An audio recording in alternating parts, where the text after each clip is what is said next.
kuatkan hati. Negeri ini memanggilmu kawan. Belajar bergerak berbagi untuk negeri. Guru penggerak majukan pendidikan.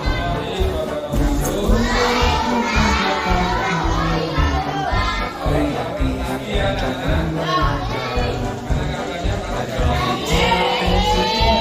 Prestasi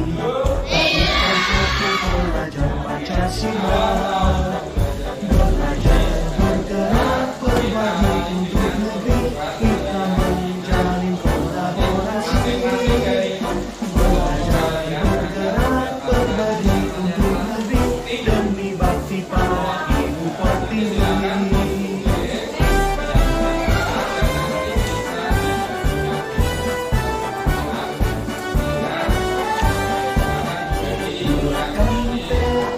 Kuatkan hati, negeri ini memanggilmu kawan. Belajar bergerak berbagi untuk negeri. Guru penggerak majukan pendidikan. Guru penggerak menghamba pada negeri. Kreatif rancang pembelajaran. Ajari potensi, tingkatkan prestasi. Lahirkan profil pelajar Pancasila. Belajar bergerak berbagi untuk negeri. Kita menjalin kolaborasi.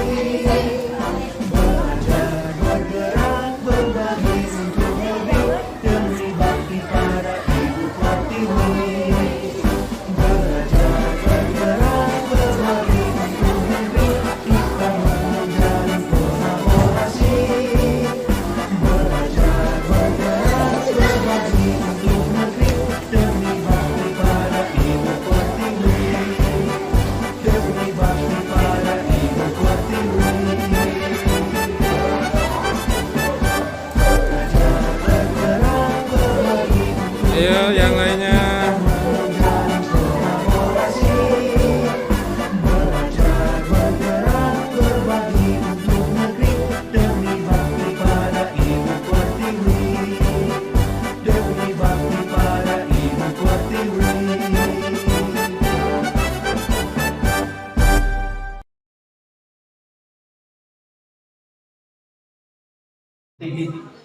Budaya positif akan saya singgung sedikit. Positifnya yang bagaimana minimal dengan hadir tepat waktu menempati nek teko dhisik iki golek sing paling penak.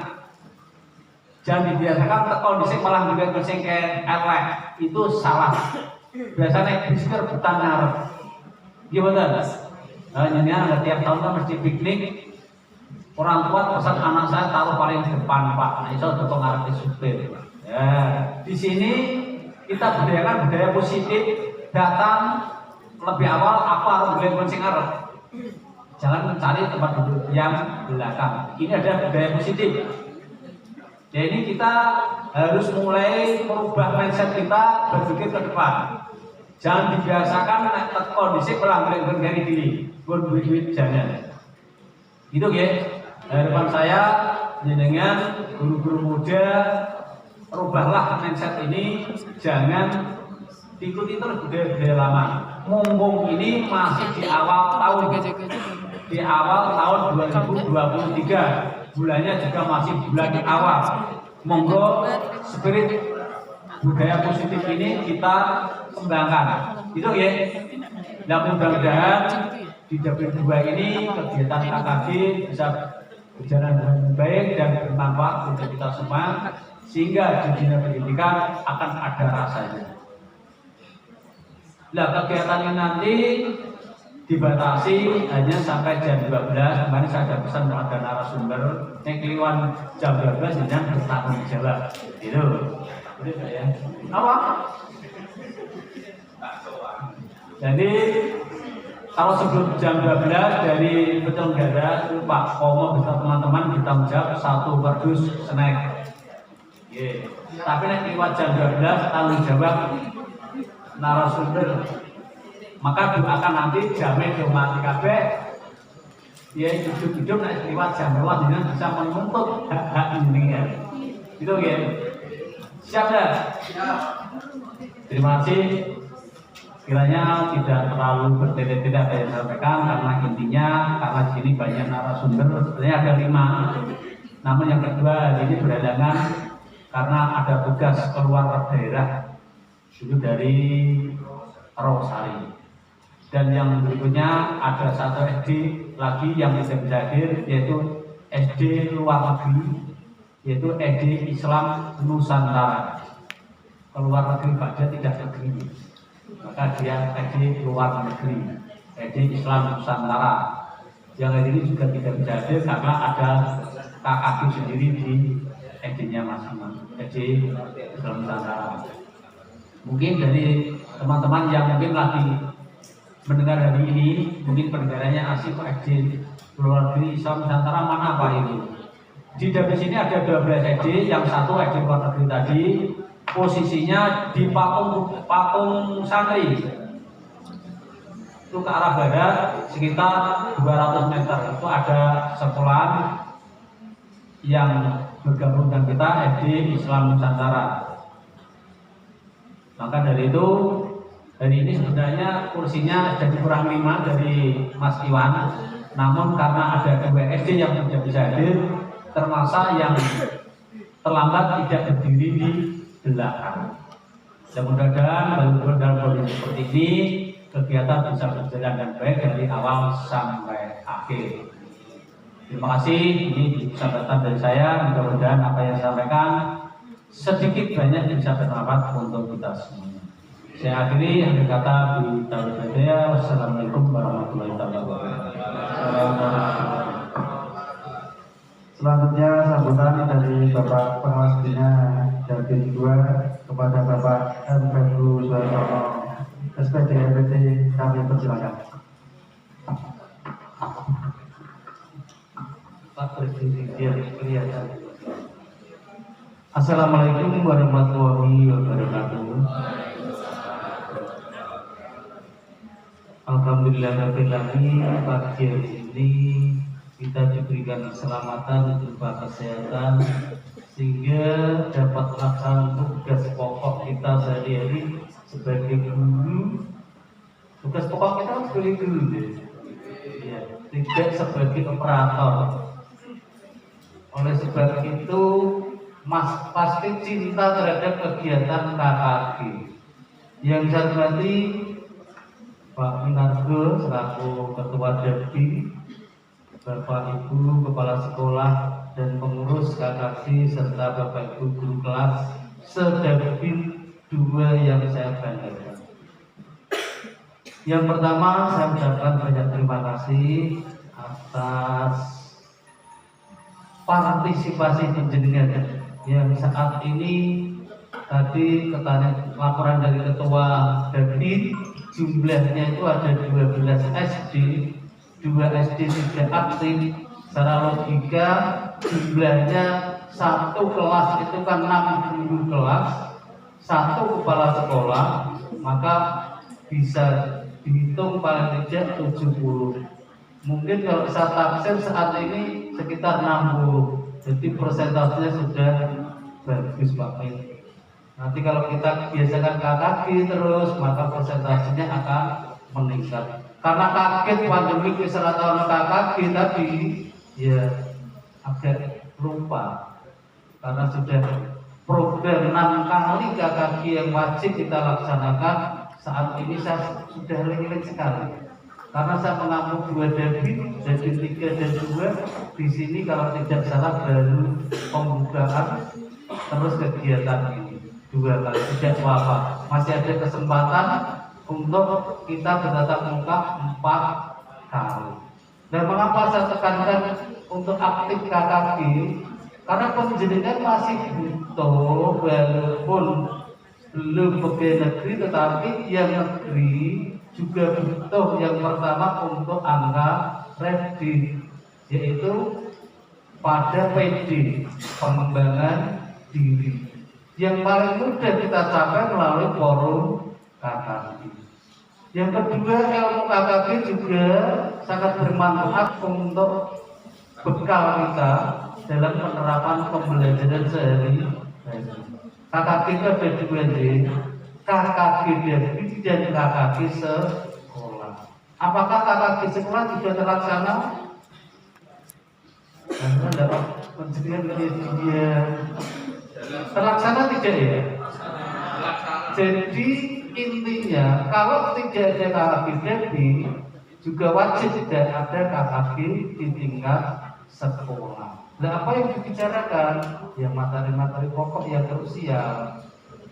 Orang jam 11 sudah tutup, muridnya kondur kok pulang, dia melu kondur tidak. Yang paling baik adalah Bapak Ibu guru kalau tidak ada lagi di Debit KKG sekolah. Itu harapannya. Bapak Ibu yang saya hormati, karena waktu saya juga akan singkat saja. Yang kedua, tentang psikologi, tolong Bapak Ibu saat ini ada yang sudah titik ordinat dan ada yang belum. Contoh saya sudah ke kantor untuk absen. Ini nanti jadi dekat pulang tapi saya harus ke tidak terpaksa loh saya. Walaupun saya mau pernah tugas tapi tidak terpaksa. Karena apa? Saya konsekuensi dengan apa yang saya terima. Yang saya terima apa? Gaji. Sehingga gaji ini siti kalau nak barokah, kalau kerja apa, insya Allah bisa mencukupi keluarga. Nah yang biasa bagaimana? Yang diterima dulu, antri sabar. Orang sabar itu pasti akan ada hikmahnya. Yang belum titik ordinat, ya tolong sok-sok. Saya tidak harus setiap hari. Orang itu dari rumah, ya cuma dino lah. Ya rakyat ordinat bisa berlatih dari titik ordinat. Kontur ya demikian. Orang terus setiap hari absen dari aku turun belajar. Walaupun nanti dimulai tanggal 1 Februari. Begitu deh. Ya begitu tidak ya. Nanti nak kerja kita coba-coba orang kaget ini. Kuliner nak mangkat di pas sekarang pas ini pas jam 8 setengah 8. Sekarang diwajibkan untuk jam maksimal 7 masih diberi kelonggaran 45 ramai nanti anak tak wajib. Tapi saya tidak ingin berkomentar di grup.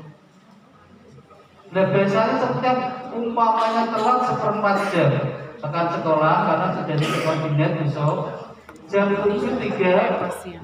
Terus kebijakannya bagaimana ya? Wajib mengganti selama orang tadi. Begitu tidak bahasanya kira-kira? Iya. Rasa bingung ramainya dalam membeli grup Yono semua barang. Tapi ada gini ya. Kalau pertanyaan ketenangan ya intinya nak telat seberapa, jauh ngijuri seberapa. Neng nak kegasikan setengah jam. Orang-orang konsekuensi seperti itu. Jadi pemerintah sudah mengambil kebijakan menjamin gaji. Yang selanjutnya yang ketiga masalah PIP yang sudah saya sampaikan kemarin. Sekarang sudah saya kirimi yang terbaru data yang paling tanggal 19 kemarin.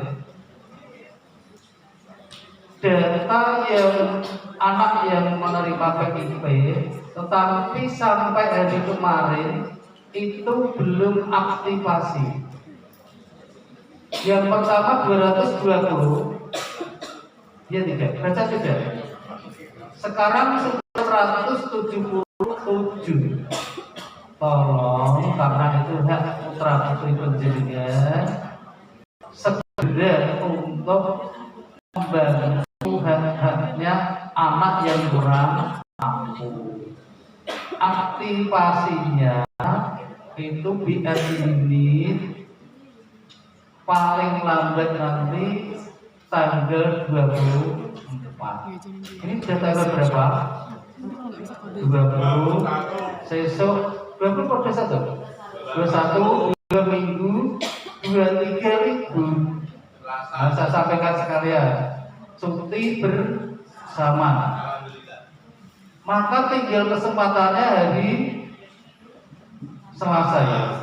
Monggo berduyun-duyun untuk memperjuangkan. Bisa katakan memperjuangkan tadi. Mengapa memperjuangkan? Itu tidak ada imbalannya. Imbalannya sebenarnya diri. Begitu Pak Arif ini. Saya cerita sedikit masalah PIP. Ada di sana kemarin pembinaan dari Pak Kadin saya, ada yang berrekayasa dengan dalil fotokopi, itu sekedar untuk ikut membantu sekolah dalam arti pengembangan sekolah, ternyata menjadi kasus besar. Yang kasus ini siapa? Biasanya ya warganya sendiri, tidak mungkin kita yang dari sekolah. Maka saat itu mulai dari W2 ini tolong jangan sampai memperdayakan dana PIP. Umpamane kok ikhlas kok ganti fotokopi silakan, tapi memperdayakan ya. Bahasa saya rada elek. Memperdayakan itu kan dengan segala daya upaya diperdayakan supaya kita bisa ikut ambil fotokopi tadi. Jangan. Nanti orang berjanji malah kena masalah. Memang ruwet ngurusi rono rene, wis dadi rekening bisa diambil di mana? Saat aktivasi hanya di BRI ini DPR. Tolong yang masih, saya juga selalu connect dengan BRI. Aktiku ini rasanya rata gel. Duit bisa akeh-akeh. Haknya anak yang kurang mampu kok sampai miliar. 31 tet nanti ditutup dikembalikan ke kas negara. Orang yang mana. Walaupun jadi sing entuk yo rada benci. Bencine ngene, lha anake Pak Nawet tempatane PCP. Sawe ambu kok izin. Oh, biarkanlah kita anggap tidak tahu. Yes, rezekine itu saja. Ada yang begitu kira-kira ya? Yang paling jengkel kamu nih dari untuk PIP. Wah, ini putranya ini sepatunya belum jempolnya metu ya wes. Nah, itu wajib penjenengan nanti mengingatkan. Kok masih seperti yang dulu ya? Nah, tolong diingatkan. Selanjutnya masalah IKN. Apakah sudah fair kemarin mengisi apa ya tanggal 18 terakhir? Survei tentang IKN, implementasi kurikulum sudah. Apakah saya harus bicara yang dulu ini yang belum ini? Bisa kan bisa cross check lewat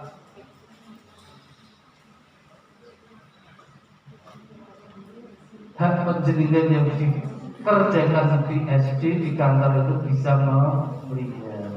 Apakah saya harus bicara? Mudah menipu. Saya jadi jaga perasaan dulu.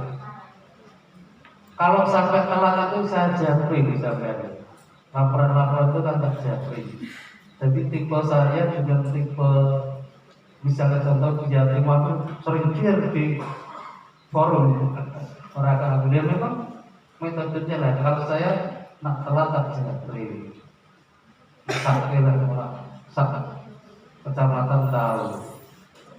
Bukan dia terima jelek, ya baik. Saya yang jelek. Saya nak tak manja kalau bisa lalu. Jadi kalau ada permintaan yang memang mau tidak mau, suka tidak suka, pemerintah sekarang seperti itu. cerita masalah IKM sedikit. Penjadian yang kemarin sudah versa bahwa rapot yang khusus kelas 1 dan kelas 4 itu kan sudah berbeda ya. Pakai aplikasi siapa? Pakai aplikasinya siapa? Saya kemarin tidak menyentuh penjadian memang. Saya anggap penjadian sudah bisa. Aplikasi yang dipakai saat ini yang agak baik atau baik yaitu Ayu Chandra. Ya, betul. Ayu Chandra. Ada yang di sini kemarin gembleng saya karena untuk ikut mendengarkan daripada bagaimana tahu. Walaupun itu sudah ada aplikasi, tapi belum tentu cara mengisinya. Iya enggak? Iya. Ya mohon maaf, bukan sini anak teori, tapi juga anak kardus. Bukan, hanya kesempatannya memang yang sok rata. Pakai aplikasi Ayu. Nah, rapot itu sebenarnya ada 3 ya. Rapot yang namanya intrakurikuler, kokurikuler. Yang satu apa ya? Rapot apa ya?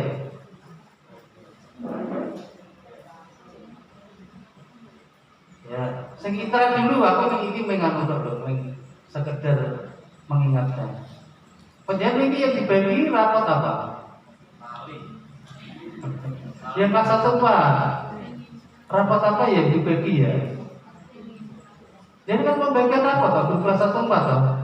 Beda kalau saya beda kakak 3 ada tidak ya? Ada. Yang dibagi kemarin itu namanya rapot intrakurikuler berdasarkan pelajaran yang ditampilkan secara apa? Yaitu mata pelajaran. Nah, KGT meneh sing ora kelas 1 4 ulangan hadiah yang namanya kuis dikesampingkan. Tidak bertingkat untuk mengisi rapot. Lucu kan?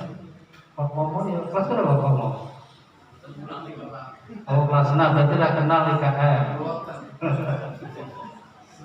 Lucu. Kalau pendidikan kurtilas itu kan nilai-nilai apa? Nilai yang namanya apa? Tema. Tema 1 kelas 5 misalnya kelas 6 Pak Momo itu ada 9 tema. Semester 1 paling tidak ada 5 tema. Leboknya tambah nilai tengah tambah nilai jadi nilai rapor. Di IKM beda. Nah aku cerita ini nggak bisa dan waktu. Asesmennya memang beda sekali. Kulitnya ya. Sayangnya biar pensiun jadi sudah begini. Yang kedua rapot tadi kan saya katakan ada 3 ya. Intra terus kokurikuler. Nah kokurikuler ini sing piye? Mbak Arina ini ya PSP. Rapot yang kokurikuler yaitu rapot proyek ya Pak. Iya. Ya wes P5 ya kenal. Aku memang anut Pak Karko. Itu penjenengan proyek P5 yang diangkat di sana, yang saat ini Pak Kadin itu wah menggebu-gebu action nih. Padahal P5 itu benar. Yang penting prosesnya terus dijadikan nilai aksi nyata. Umpamanya anak itu diwarai di atau ini saja positif sekolah orang apa konwewisaku, tapi bagaimana tanggung jawabnya, bagaimana actionnya itu sudah dinilai. Orang apa produknya seperti Toro membuat sabun, membuat sirup ya, sirup membuat sampo sebenarnya belum baru proses beda ya. Iki sing guru ra IKM itu rada wow, iya artinya. Tapi sudah saya beri kulit-kulit ini kan rada lebih padanya. Ya, nak ketemu ini gitu artinya. Paling tidak tambah ilmu. Orang nak ketemu kakak kita, waktu kakak kita ngomong-ngomong tidak. Mulai aku sing wari mencet sing anak diri, sing anak diri dan wari ya. Jujur Pak Wong tak pecut anak-anak diri. Nah anak diri itu nak dipecut dari dipakai. Padahal maksud saya meningkatkan mutu. Dan narasumbernya tidak harus saya kan mentabrak-tabrak. Yang terakhir namanya erapot. Ini tak wis erapot judek gitu. Mengapa saya katakan judek? Erapot itu sudah jelas erapot ya, elektronik. Tidak bisa diubah. Seperti Kodia Semarang. Ini sudah memakai erapot. Nah kapan berhubungan? Ya mungkin bisa kelihatan kan masalahnya belum paham betul masalah ini berakibat fatal nanti pada akhir kelas. Lulusan kan juga akan mempertimbangkan nilai rapot. Maka lambat laun nanti suka tidak suka mau tidak mau rapot juga akan dilaksanakan di Kabupaten Grobogan. Nah, saya ceritanya ya rada meres. Tahun ketiga masih dikawal oleh pemerintah sekarang BP LPMP itu memperhatikan PSP. Besok tahun keempat dilepas. Mbak tulis senang ya. Saya ini untuk sebagiannya dididik, dibuat lalu dapat dana, ya tahu? Orang juga dananya berapa? 80 juta. Oh kecil kan? Lo yang kedua kan 50%. Tahap ini mungkin nanti 50% dari jumlah 80 juta. Saya ya tahu nih waktu ya orang tidak jual masih dapat alat-alat peraga.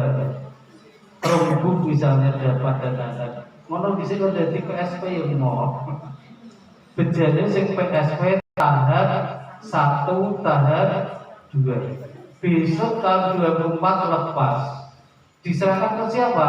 Ke pemerintah daerah. Dalam makmurnya pemerintah daerah ya mau saya tidak mau cerita antara dengar bilari mungkin sudah beda. Itu Bapak Ibu, jadi anak bareng dia ono sing pena, ono sing dan penanya kemarin selalu difasilitasi sampai dengan pembiayaan, sampai dengan ada alat sarana, kerumput saja turah-turah, murid kelas 6 kelas 1 11 ya, lanjut kerumput ngantar 20 memperawat surat-surat. Ini Bapak Ibu yang saya sampaikan karena waktu dan tentang asesmen tadi membutuhkan waktu yang banyak sehingga tidak saya kupas di sini hanya kulitnya saja. Banyak kekurangan saya mohon maaf saya kiri dan sebelumnya selamat berkali-kali ikuti dengan hati yang senang sampai dengan selesai maksimal hanya jam 12. Demikian sekali lagi banyak kekurangan saya mohon maaf. Saya kiri wabillahi taufiq wal hidayah. Assalamualaikum warahmatullahi wabarakatuh.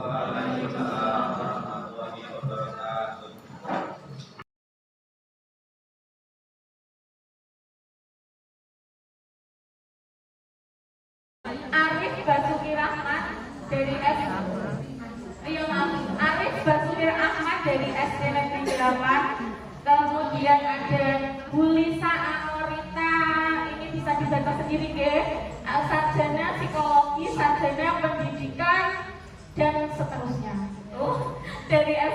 Dua Pangandaran, kemudian saya sendiri Puji Yuliani dari SD Negeri 2 Trisari. Beda yang saya bacakan yang sama cukup dibacakan satu. Boleh izin selama KKD berlangsung karena ada kepentingan yang tidak bisa ditinggalkan. Sepakat tidak Bapak Ibu? Sepakat, oke. Selanjutnya KKD tidak harus tepat waktu. Sepakat tidak Bapak Ibu?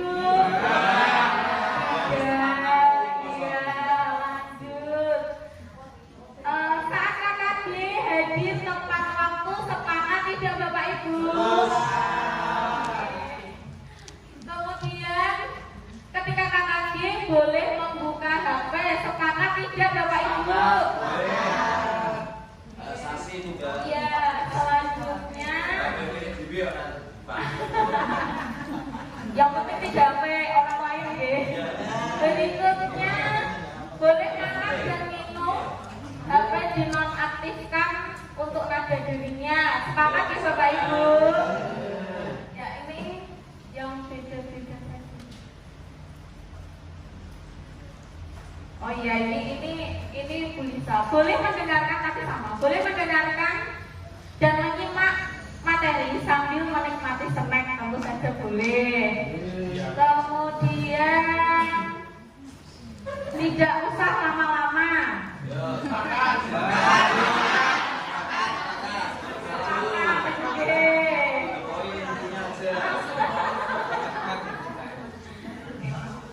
Jika mau berangkat izin terlebih dahulu. Sepakat ya Bapak Ibu?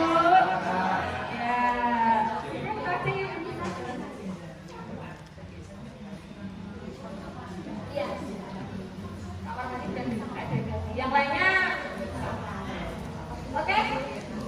Selanjutnya materi disiplin positif dan keyakinan kelas akan disampaikan oleh Bapak Arif Basuki Ahmad dari SD Negeri 2, SD Negeri 8. Kami persilahkan.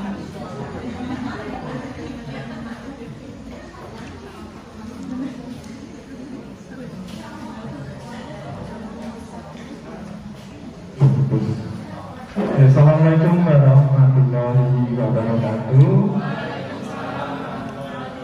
Selamat pagi Bapak dan Ibu semua. Mohon izin Bapak Gabru dan Bapak Ibu guru yang lainnya untuk memperkenalkan diri. Nama saya Arif Basuki Ahmad.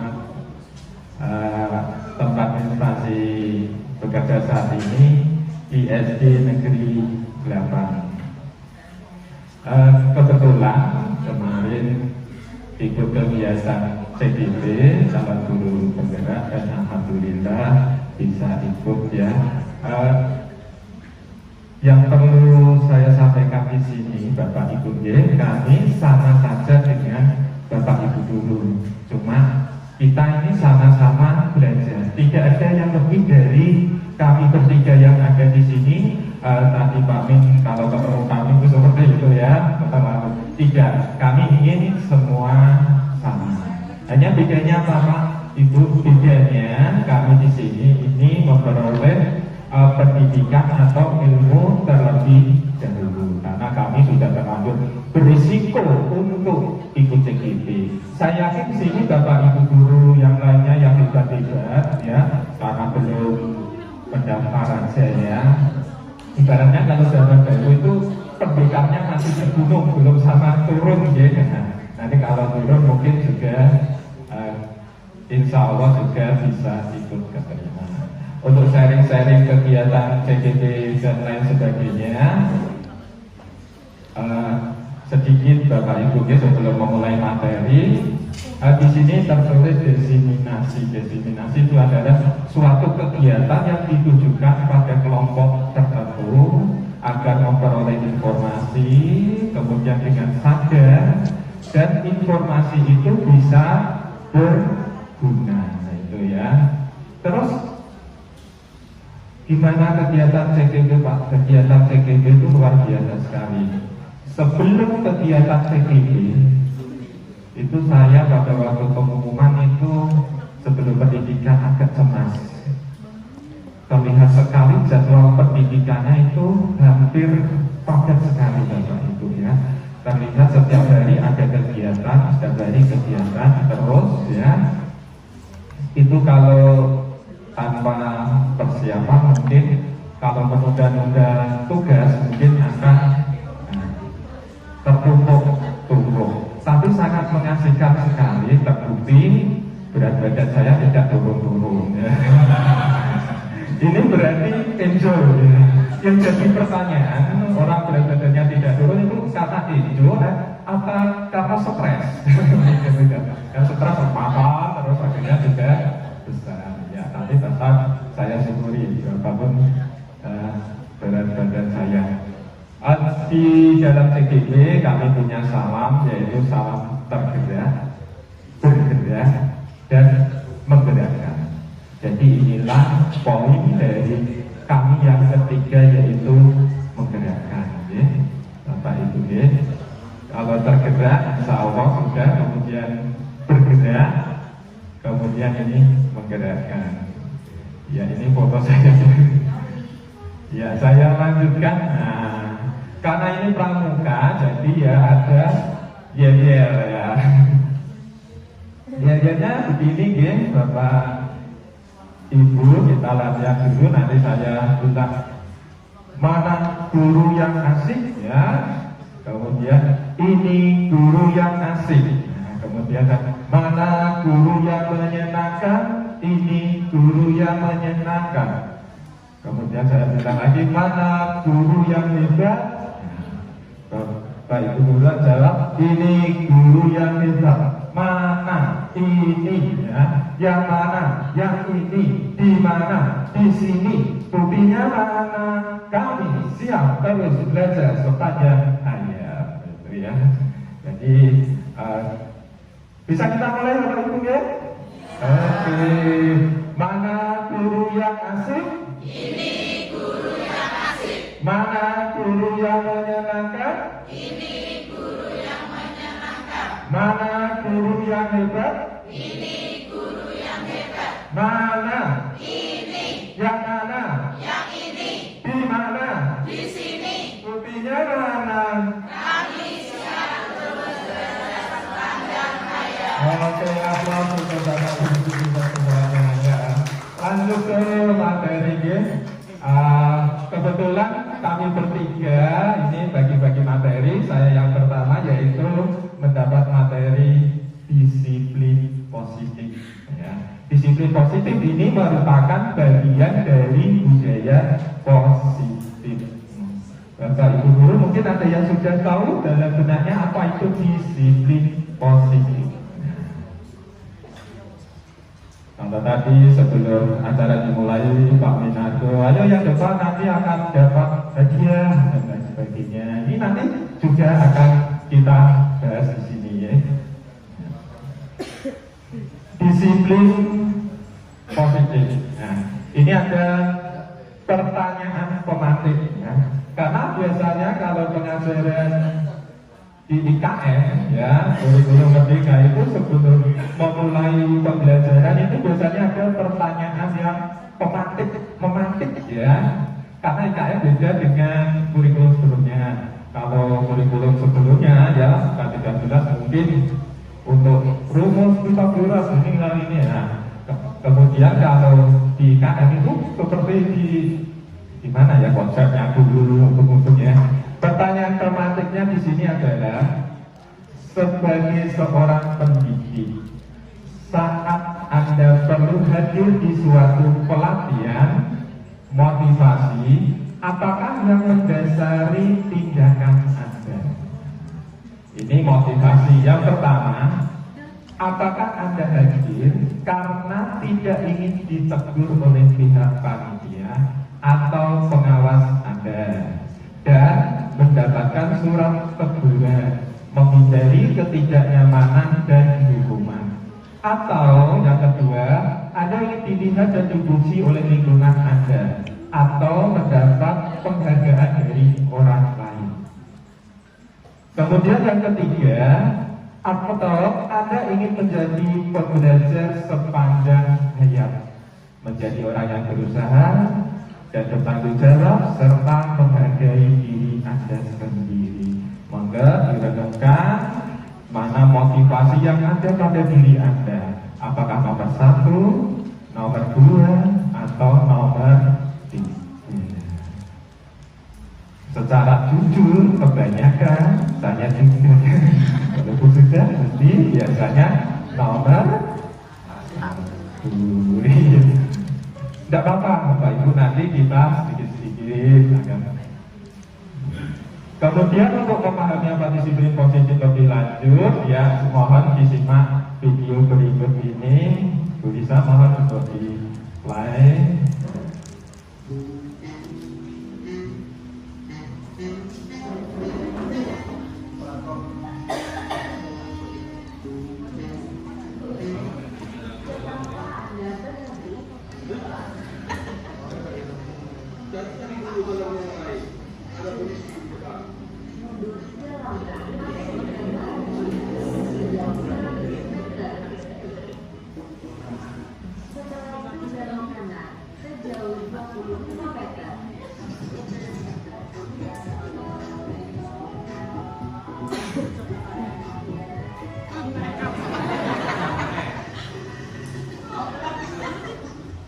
Mengapa Anda berhenti lagi?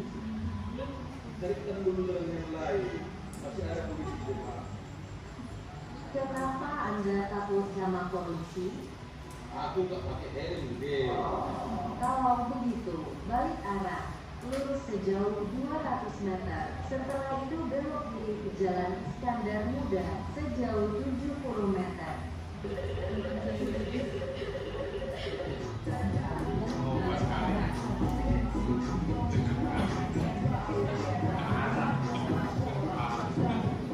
Anda berada di sebelah kiri.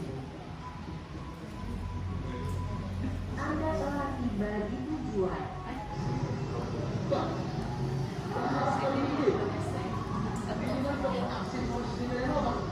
Kau beri dulu helm, baru kau jalan lagi. Jangan menyarankan kau jalan agak ada polisi. Udah kamu naik motor, tapi gak mau pakai helm. Nanti ditangkap polisi dan menyesal. Dikasih tahu yang bagus malah melawan aja kamu. Biar selamat dan gak bisa satu tersesal. Sadar diri. Kayak mana juga emosi. Kau suruh pula apinya dan jalan yang gak ada polisanya. Pakai otak kau, jangan sampai kuratakan ginjal kau sekalian.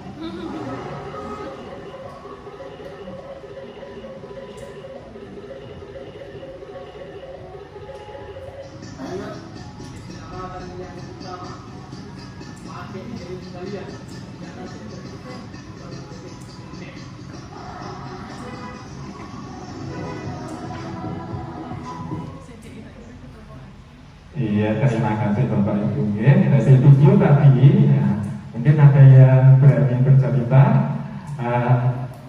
Dari video itu diceritakan bahwa seorang pengendara ini tidak memakai helm, kemudian memakai helm takut karena ada polisi. Ya. Dan inilah jadi poin tentang disiplin positif. Ya.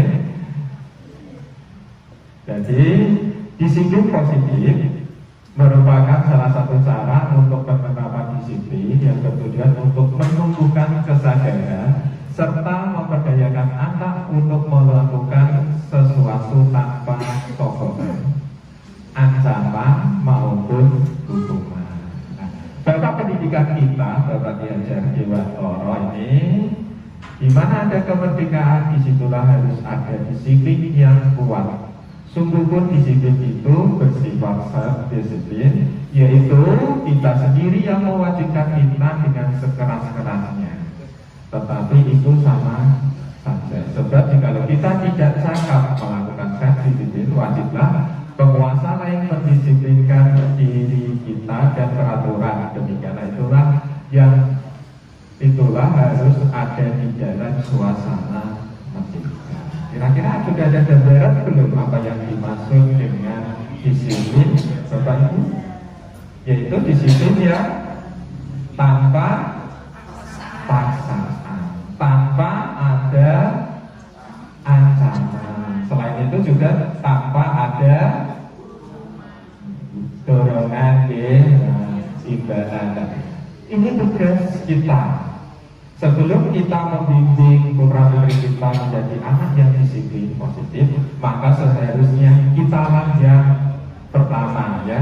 Dari situ diajarkan menyatakan bahwa untuk mencapai kepentingan atau dalam konteks pendidikan, kita saat ini untuk menciptakan murid yang berbeda. Syarat utamanya adalah harus ada disiplin yang kuat, ya. Ini disiplin yang kuat adalah disiplin yang berasal dari dalam diri kita sendiri. Sudahkah Bapak Ibu guru di sini memiliki itu? Sudah belum? Sudah. Berarti luar biasa sekali, ya. Kita berangkat sekolah karena ingin mengajar anak-anak tepat waktu, bukan karena ada bapak kepala sekolah yang siap menunggui di depan pintu gerbang, ya. Saya lanjutkan. Terus apa bedanya disiplin positif dengan disiplin biasa, ya?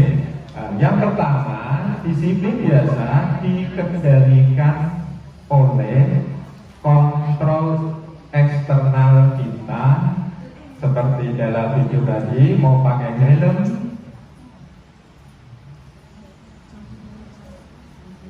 kalau ada polisi, tetapi kalau disiplin positif ini pesan-pesan internal, ya.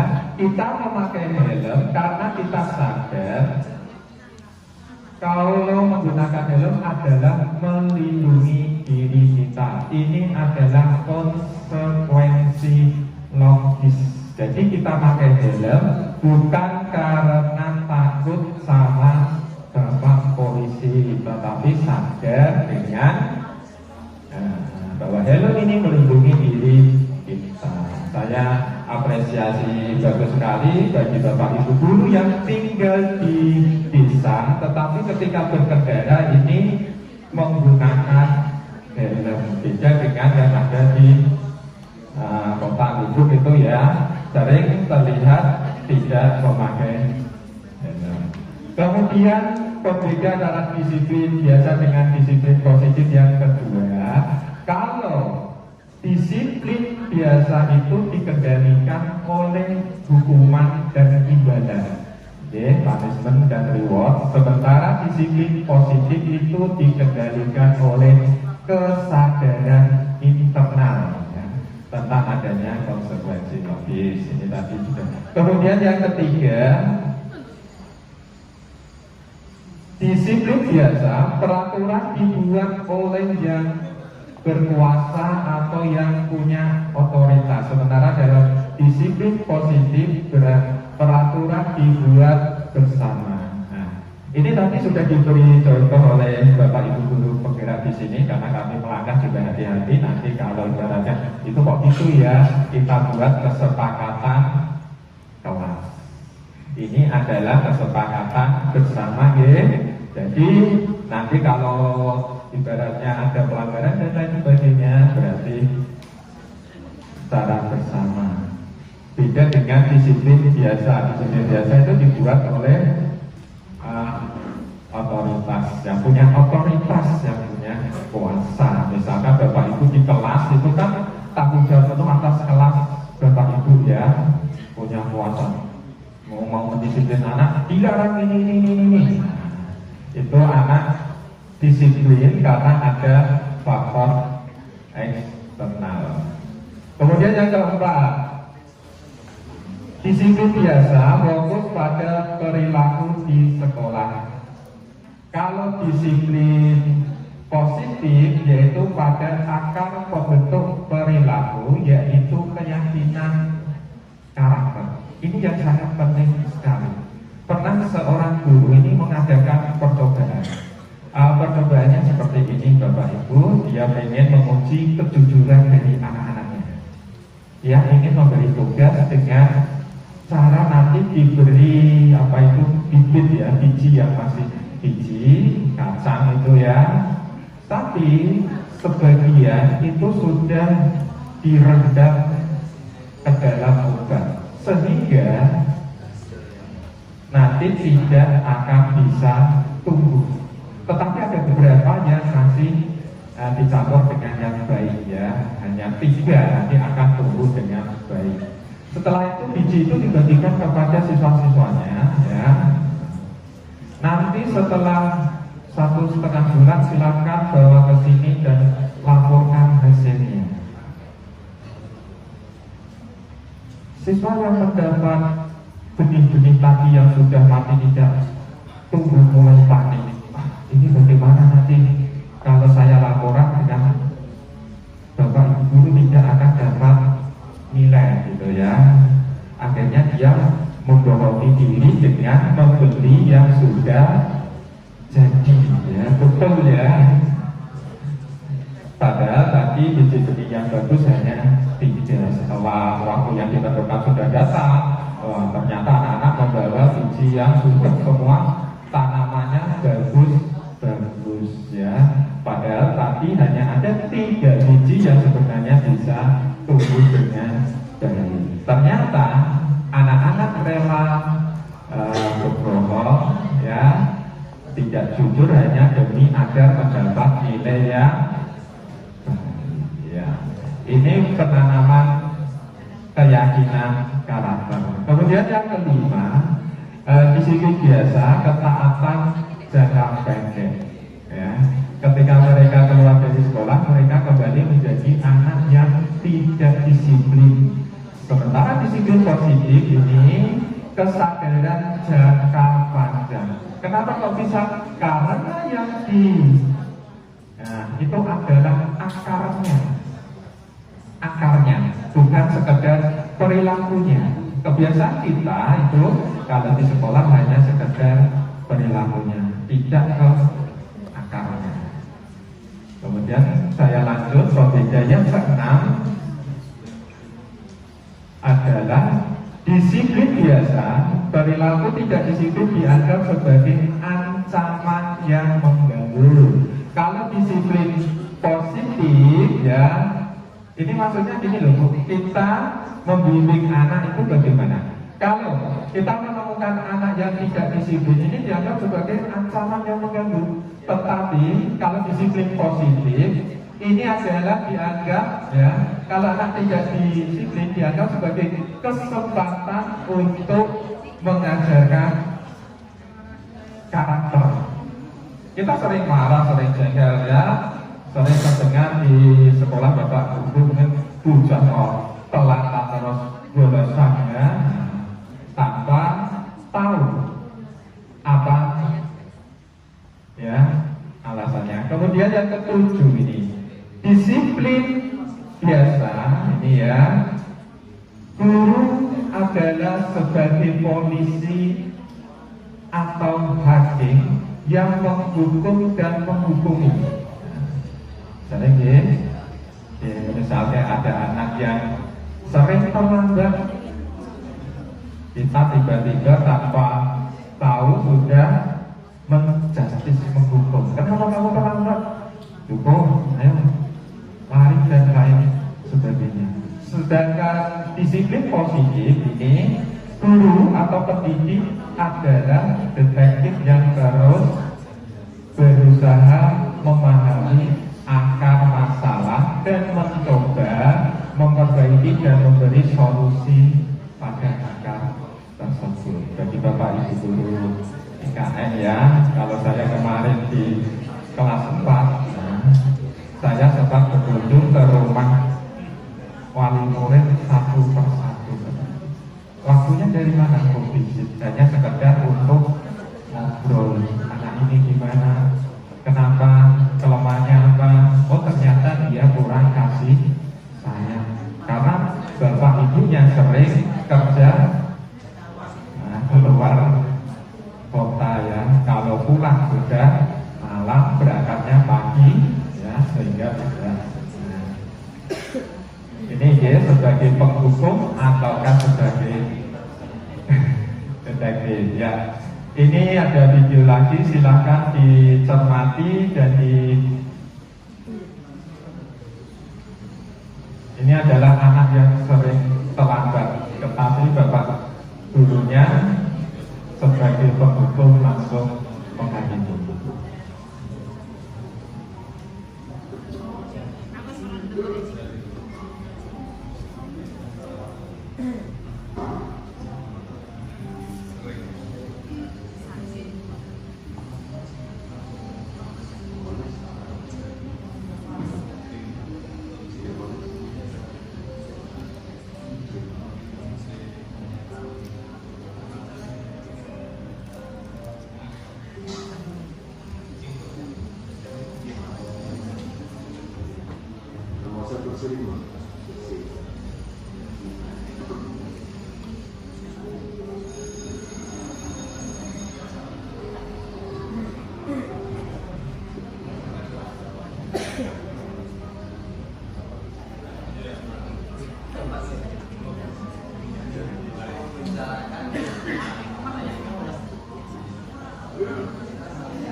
Iya, saya Bapak Ibu ya, saya mau menyampaikan air mata ya. Ini adalah kisah di mana seorang anak ini yang sering terlambat ya, kemudian bapak gurunya tidak mau tahu langsung menghukum, besoknya lagi seperti itu, dihukum lagi, besoknya lagi ya, tanpa menyelidiki kenapa anak tersebut terlambat.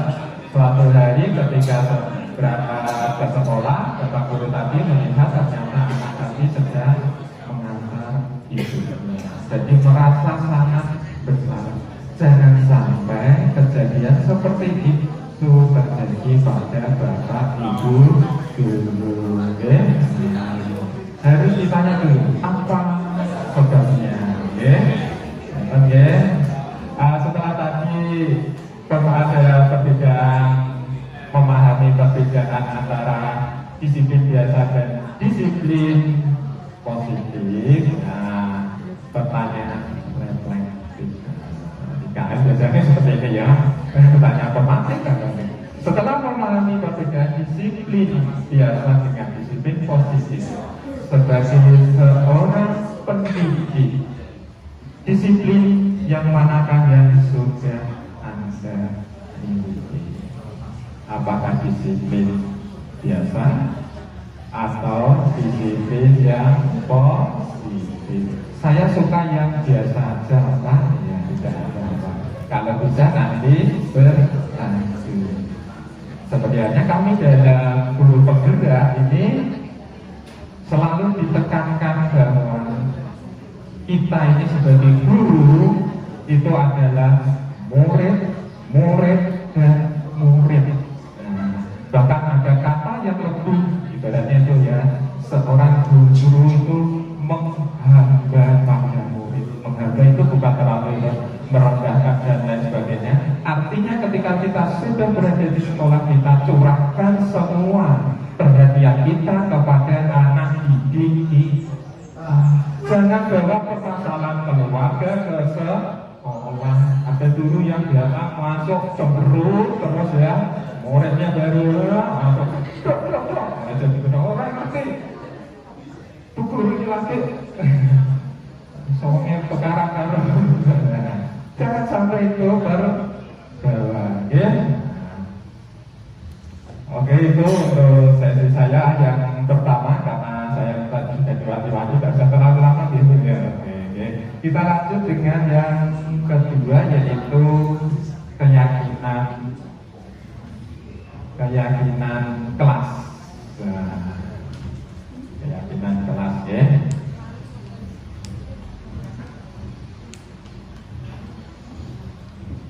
Mengapa keyakinan kelas kok tidak peraturan kelas ya? Tapi sebetulnya gini ya, untuk disiplin karena kita pramuka sedikit ice breaking ya, kita main-main nanti dengan pasangan duduk Bapak Ibu guru semua, tangan kanan yang membuka, kemudian tangan kiri seperti ini ya. Yang kiri dipareke kepada pasangan duduk yang kanan. Ya, seperti itu, tapi buka ya Bapak Ibu guru ya. Iya, dicontohkan ya. Ini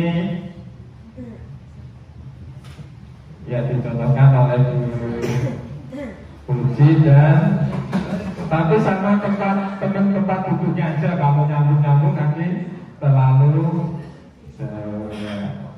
Ini yang kiri ini Bu. Nah, ya yang kanan terbuka ini ditaruh mohon ya sini. Nah, yang Bu Puji yang kiri juga sini, pareke sini ya.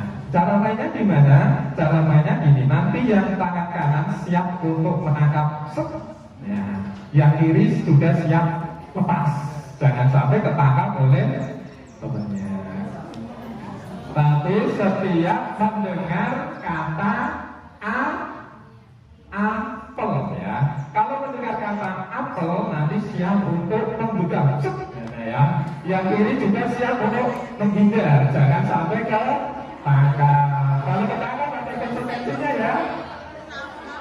Hukumannya nanti di nyanyi. Kita nggak boleh ngasih hukum. Ya. Sambung saya ibu kita praktek ya. Oke. Ya ini ice breakingnya. Saya akan cerita, tapi nanti begitu mendengar kata apa tangkap ya. Karena itu yang lawannya siap menghindar ya. Oke, siap. Kita mulai. Liburan semester 1 kemarin sekolah kami mengadakan ya karya wisata ke Budi ke Kota Malang ya. Belum ya. Kota Malang sangat kelas dengan objek wisatanya yang berupa A. Belum, wah ini tidak disebut berarti patut ketahuan ya. Pertama terkenal dengan objek wisata agrowisata. Agrowisata itu kenapa kok ditarik ya? Nanti kalau mendengar kata setelah turun dari bis ya, kami duduk-duduk di warung. Di warung kami disuguhi sebuah makanan yang bulat, warnanya merah, rasanya manis. Ya, orang sekitar menyebut dengan nama apem. Apem loh.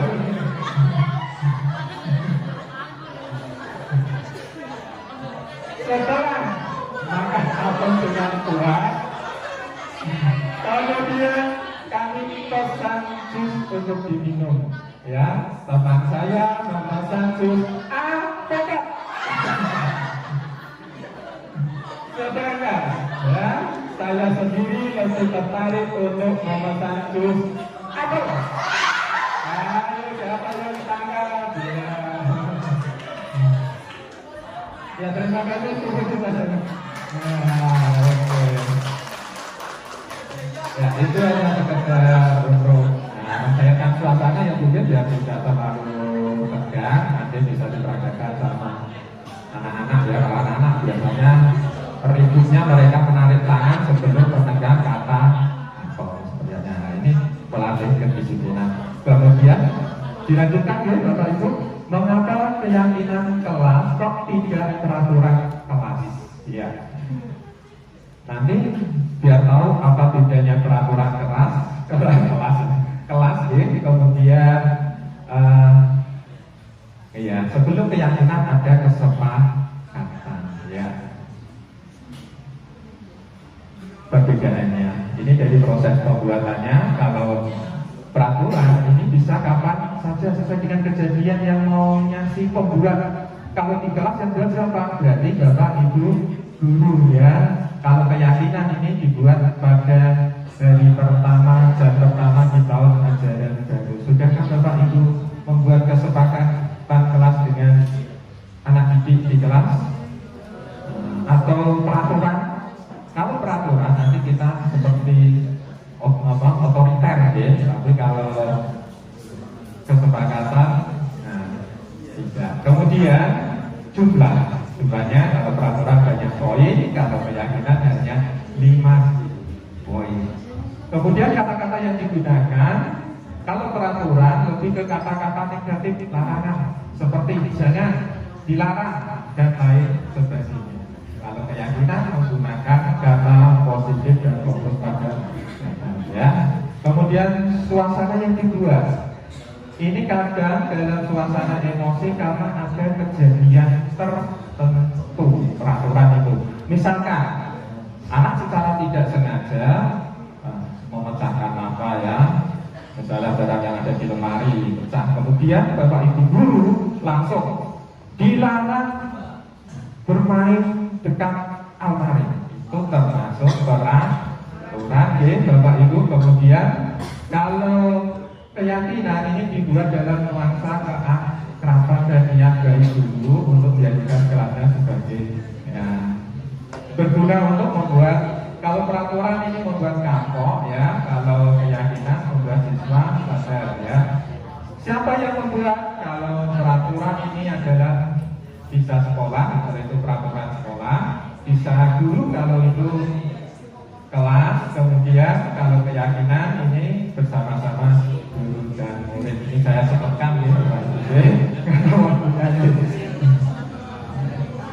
Ya, ini yang lainnya sifat penerapan, memaksa secara halus ya. Kemudian bentuk penerapannya sekolah dan lain sebagainya. Contoh peraturan dengan keyakinan kelas. Peraturan, kembalikan barang ke tempatnya. Keyakinan kelas cukup mudah, bertanggung jawab. Peraturan, dilarang mengganggu orang lain. Kemudian kalau keyakinan keyakinan saling menghormati. Hadir di sekolah 50 menit. Nah, kalau keyakinan menghormati orang lain atau bisa dimengerti kan? Apabila kemudian saya lanjutkan. Ya, keyakinan yaitu nilai kebajikan atau prinsip universal yang disepakati secara bersama. Pembentukan keyakinan kelas satu bersifat lebih abstrak, kemudian berupaya ini lebih ke universal, dibuat dalam bentuk positif, tapi tidak ada penggunaan kata larangan dan jangan dan diterapkan di lingkungan kelas. Ya.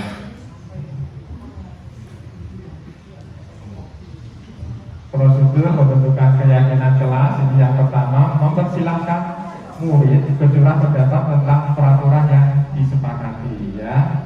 Kemudian yang kedua ini mencatat semua masukan murid. Susunlah keyakinan kelas sesuai prosedurnya. Berarti dikelompok-kelompokkan ya Bapak Ibu ya. Ya ini saya percepat ya Bapak Ibu karena keterbatasan waktu. Oke, semua warga kelas menandatangani ini yang penting. Karena kalau mereka ikut menandatangani ketika mereka melanggar nanti ada konsekuensi logisnya yang menghukum satu. Contoh keyakinan kelas ya. Kelas 1, kelas 5. Siapa anggota kelas perlu belajar.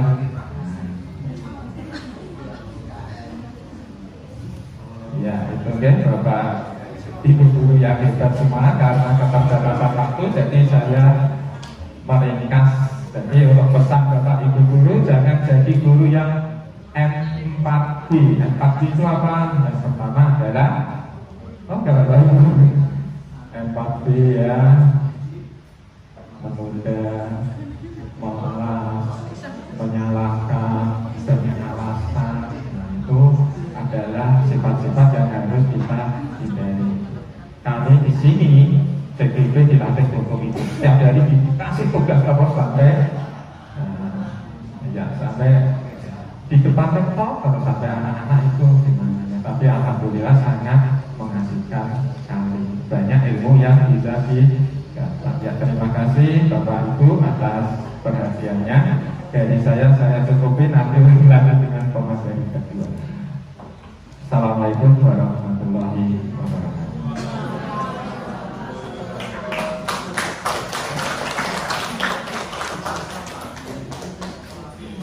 Baik, Assalamualaikum warahmatullahi wabarakatuh.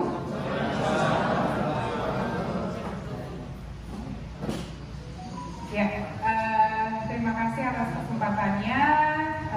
Izinkan saya untuk menyampaikan materi dari modul yang sudah kami pelajari di pendidikan guru penggerak. Jadi pada siang hari ini saya menyingkat waktu saja ya, tidak ada briefing, langsung saja. Jadi di sini saya mau menyampaikan teori motivasi, hukuman dan penghargaan juga restitusi. Mungkin yang belum mengenal saya, nama saya Lisa Almorita.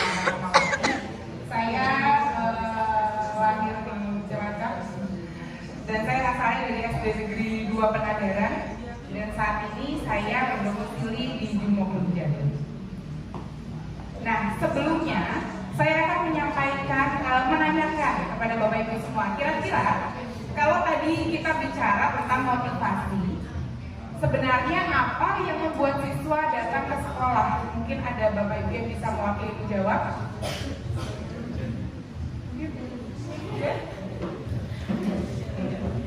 Oh, pengen jajan. Ya, lalu ada lagi mungkin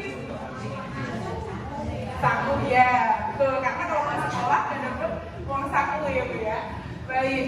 Jadi banyak motivasi atau perilaku manusia itu kan didasari motivasi. Ada motivasi ekstrinsik dan motivasi intrinsik. Jadi motivasi ekstrinsik itu didasari dari faktor luar atau intrinsik di dalam dan faktor dalam. Nah, motivasi perilaku manusia ini menurut Diana Gosen di tahun 96. Jadi yang pertama, yang paling dasar, yang paling rendah itu adalah menghindari ketidaknyamanan atau hukuman. Jadi siswa berangkat karena beralasan tidak mau dihukum oleh guru atau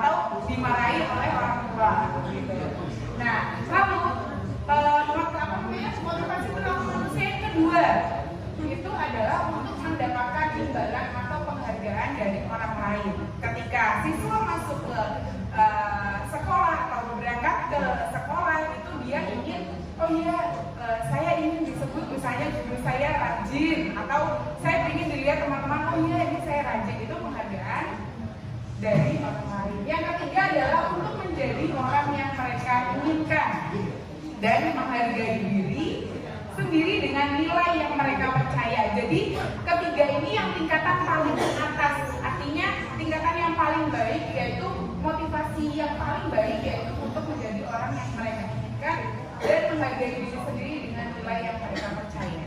Tapi kadang kita tidak tahu motivasi siswa itu di taraf yang mana begitu kan. Jadi di sini kira-kira nih kalau yang Bapak Ibu sekalian di siswa-siswa Bapak Ibu sekalian, kira-kira dari ketiga motivasi itu tadi, kira-kira mana yang paling banyak mendasari perilaku siswa ketika berangkat ke sekolah? Yang satu, dua, atau tiga? Ketiga. Mungkin mulai Pak Romo rata-rata ketiga deh, karena ingin belajar dan ketemu Pak gurunya tentunya di luar. Terus ada mungkin Bapak Ibu lain yang berpendapat berbeda dengan Pak Romo? Ya, cuma rata-rata memang perilaku siswa untuk belajar atau untuk berangkat ke sekolah rata-rata adalah untuk menghindari hukuman gitu. Dan untuk juga mungkin yang tadi Bu Dika sampaikan uang saku, karena mereka lebih senang masuk sekolah tapi pulang gasik daripada tidak masuk sekolah tapi di rumah saja gitu. Oke, selanjutnya. Nah, tujuan disiplin positif yang tadi Pak Arif sudah sampaikan, disiplin positif yang tadi itu motivasi yang paling baik dimiliki oleh siswa adalah motivasi intrinsik ketiga, seperti murid-murid Pak Romo tadi yang sudah memiliki motivasi memang mau menghargai diri dan belajar untuk mendapatkan ilmu di sekolah gitu. Mengapa motivasi intrinsik yang ketiga itu yang paling baik adalah yang tadi menghargai diri itu sendiri. Yang pertama adalah dampak jangka panjang, dan yang kedua tidak terpengaruh reward dan punishment atau penghargaan dan hukuman. Jadi kalau yang kita ketahui kan memang di teori perilakunya Thorndike yaitu ada teori behavioristik, mungkin Bapak Ibu juga sudah pernah mendengar bahwa di dalam kegiatan belajar mengajar itu ada reward and punishment. Tapi ternyata reward and punishment itu memang dalam jangka panjang itu ternyata tidak baik. Nah, lalu bagaimana strateginya? Nah, di sini ada contoh kasus. Iva kurang menguasai pelajaran matematika, sehingga pada saat pelajaran tersebut berlangsung, dia lebih banyak berdiam diri atau menggambar di buku pelajarannya. Pada saat guru matematikanya, Pak Seno menanyakan pertanyaan, Iva menjadi gugup dan tidak sengaja menjatuhkan tasnya dari kursi, serta tiba-tiba menjadi gagap pada saat berupaya menjawab. Lalu kelas pun tertawa melihat perilaku Iva yang bicara tergagap dan terkejut tersebut. Nah, Pak Seno pada saat itu membiarkan teman-teman Iva menertawakan Iva yang tergagap dan malu luar biasa, dan malah minta Iva untuk maju ke depan dan berdiri di depan kelas sambil menunjuk hidungnya karena tidak bisa menjawab. Mungkin kasusnya yang ini seperti zaman dulu pada saat mungkin Bapak Ibu semua sekolah ketika terlambat atau tidak menyelesaikan PR, maju ke depan lalu tangannya ditaruh di telinga, kakinya diangkat. Mungkin Bapak Ibu pernah mengalami masa-masa itu. Nah, kira-kira kasus yang tadi saya sampaikan atau diceritakan, apakah Bapak Ibu setuju? Apakah Bapak Ibu setuju dengan tindakan yang Pak Seno lakukan?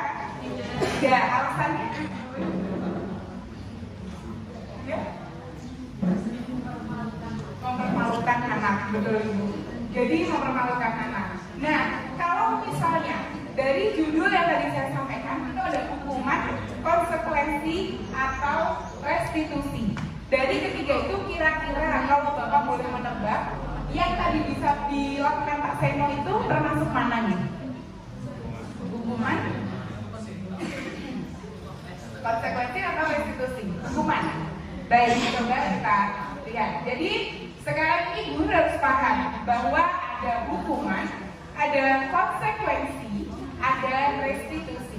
Mungkin yang Bapak dan guru biasa dengar adalah hukuman dan konsekuensi. Kalau restitusi mungkin agak asing ya Bapak Ibu ya.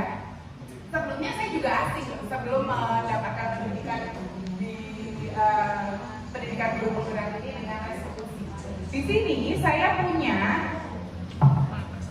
jadi ada sebuah tabel, mungkin bisa memperjelas Bapak Ibu semua. Nanti tabelnya saya sampaikan saya kirim di grup Darsi.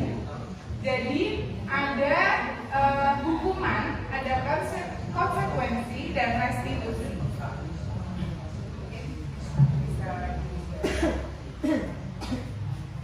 Tidak banyak, tapi nanti saya kirimkan filenya di grup Darsi.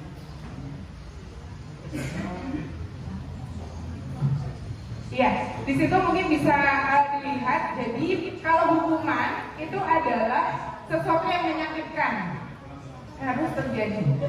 Kemudian konsekuensi adalah sesuatu yang terjadi, dan restitusi adalah pilihan, gitu. Dan kalau misalnya langsung pada contohnya saja di bawah, peraturannya adalah kamu harus, gitu. Kalau hukuman tuh gitu. Peraturannya adalah kamu harus ini nih, kamu harus berangkat pagi, nggak mau tahu, kamu harus berangkat pagi, kamu harus mengerjakan PR, mau di rumah kamu sakit atau apa, kamu harus mengerjakan PR, yaitu hukuman. Lalu kalau konsekuensi adalah apa ya peraturannya, lalu mampukah kamu melakukannya? Terima kasih, gitu. Artinya ada apa ya, sudah ada kesepakatan. Lalu yang ketiga, apa yang kamu yakini, apa yang bisa kamu lakukan untuk memperbaiki masalah tersebut, misalnya seperti ini. Next. Nah, di sini saya langsung saja saya rangkum perbedaan dari hukuman, konsekuensi, dan restitusi. Di sini hukuman adalah yang pertama, tidak terencana atau tiba-tiba. Jadi betul-betul seperti yang tadi Pak Ali sampaikan, langsung guru itu memberi hukuman. Karena kamu tidak masuk, kamu saya suruh lari 5 keliling lapangan misalnya. Lalu yang kedua, sifatnya satu arah. Jadi guru yang memberi, hanya guru saja. Siswa nggak tahu nih kalau misalnya ternyata pada saat siswa terlambat atau tidak mengerjakan PR, tidak tahu kalau akan ada hukuman yang akan guru berikan. Lalu ketiga adalah tidak melalui kesepakatan. Jadi tidak ada kesepakatan sebelumnya. Lalu keempat adalah sasarannya fisik maupun psikis. Seperti yang tadi dicontohkan di kasus Mas Seno, itu adalah hukumannya secara fisik juga maupun psikis. Nah, sekarang kedua adalah konsekuensi. Konsekuensi itu terencana, sudah disepakati bersama dan dikondisikan untuk tidak nyambung dalam jangka waktu yang pendek. Jadi dikondisikannya itu dalam jangka waktu yang pendek, bukan dalam jangka waktu yang lama. Kalau hukuman itu membekasnya bisa sampai jangka waktu yang lama, gitu. Selanjutnya adalah restitusi. Nah, restitusi ini apa? Yaitu proses menciptakan kondisi bagi murid untuk memperbaiki kesalahan mereka sehingga mereka bisa kembali pada kelompok mereka dengan karakter yang lebih kuat. Jadi restitusi di sini adalah membuat siswa memahami kesalahannya, meyakini bahwa mereka bisa lebih baik dan membuatnya kembali kepada kelompok di kelasnya. Misalnya, kalau misalnya hukuman, itu rata-rata siswa yang didukung mau kembali ke teman-teman kelasnya, itu dia malu karena oh ya saya sudah terlalu sering dihukum nih, gitu. Sedangkan restitusi ini membuat mereka itu kembali kepada kelompoknya lagi, jadi mereka diterima lagi di kelompoknya. Nah, restitusi di sini bukan untuk menebus kesalahan, namun belajar dari kesalahan. Yang kedua, memperbaiki hubungan dan menguatkannya. Lalu tawaran bukan paksaan. Dan selanjutnya menuntut untuk melihat ke dalam diri, mencari kebutuhan dasar, fokus pada solusi dan mengembalikan anak pada kelompoknya. Ini yang paling penting. Nanti ada sedikit praktek restitusi, nanti dari Mbak Bukti akan disampaikan lebih mendalam tentang restitusi. Karena nanti pada saat Bapak Ibu bisa lebih paham bagaimana kita melakukan restitusi di kelas. Agar ke depannya kita sudah tidak lagi melakukan atau membuat siswa kita hukum cukup beri konsekuensi atau restitusi. Ya, dan di sini saya kutip dari William Blaser. Jadi orang yang bahagia akan mengevaluasi dirinya. Orang yang tidak bahagia akan mengevaluasi orang lain. Jadi dalam teori restitusi itu dia akan mengevaluasi dirinya. Oh iya, semua orang itu pernah salah. Semua orang itu Bapak Ibu guru juga pernah salah. Jadi betul-betul kita membuat siswa menyadari bahwa kesalahan itu umum. Artinya semua orang memang pernah salah. Namun bagaimana kedepannya siswa tersebut meyakini dirinya bahwa dia akan bisa menjadi lebih baik dari yang dilakukannya hari ini. Begitu. Nah, sekarang seperti yang tadi disampaikan, apa dampak reward dan punishment pada anak? Yang saya sampaikan tadi bahwa di teorinya Thorndike itu kan, jadi di teori behavioristik itu kan ada stimulus respon, yang antaranya adalah reward dan punishment. Ternyata itu terlalu, ketika kita melakukannya terus-menerus, misalnya kalau misalnya dapat nilai yang bagus, nanti kamu akan mendapat permen, misalnya atau akan mendapat hadiah. Ternyata itu kalau misalnya kita tarik jangka panjangnya itu kurang baik. Yang pertama adalah penghargaan efektif, jika kita menginginkan seseorang melakukan sesuatu yang kita inginkan dalam jangka waktu pendek. Jadi reward and punishment itu sangat efektif jika jangka pendek, gitu. Jika kita menggunakan penghargaan lagi dan lagi, maka orang tersebut akan bergantung pada penghargaan yang diberikan.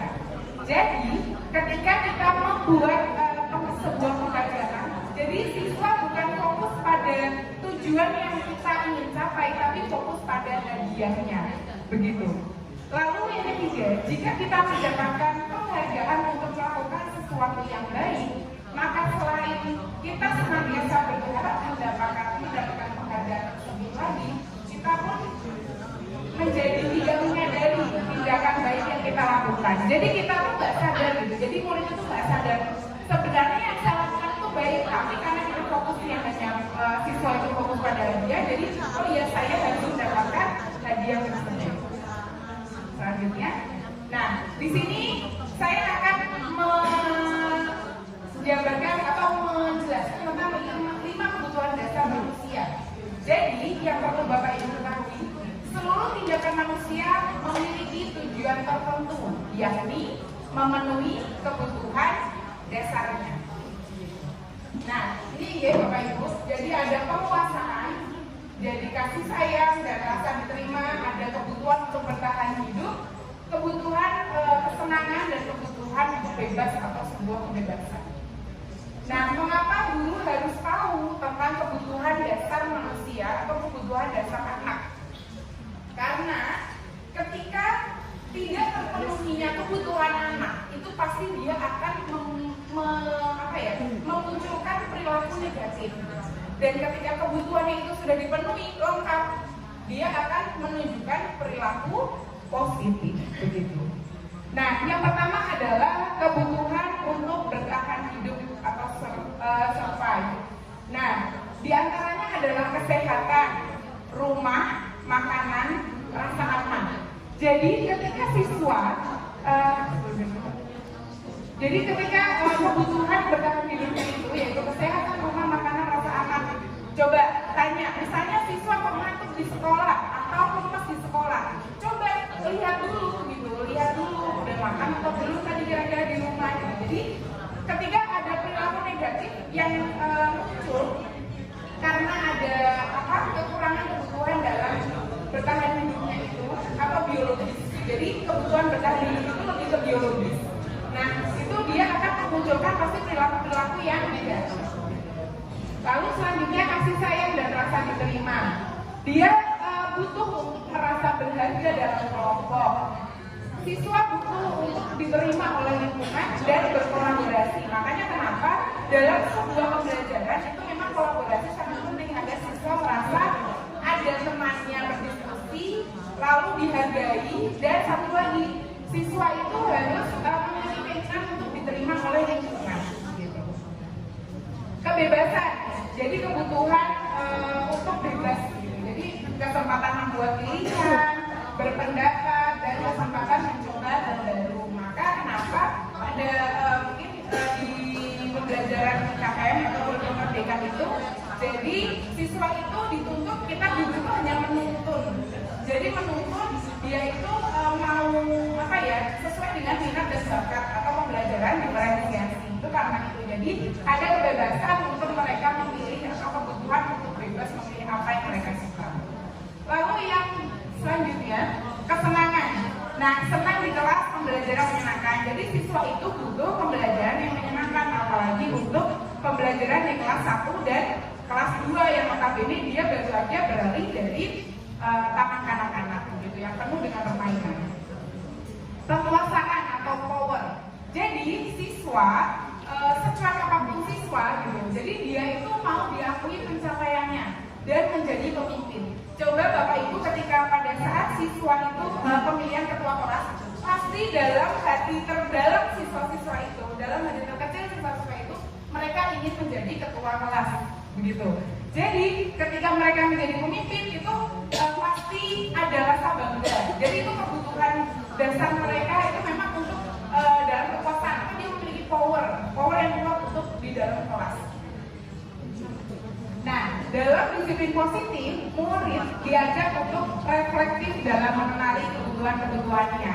Jadi, seperti yang tadi direstitusi, jadi mengetahui gitu loh, kebutuhannya itu apa sih?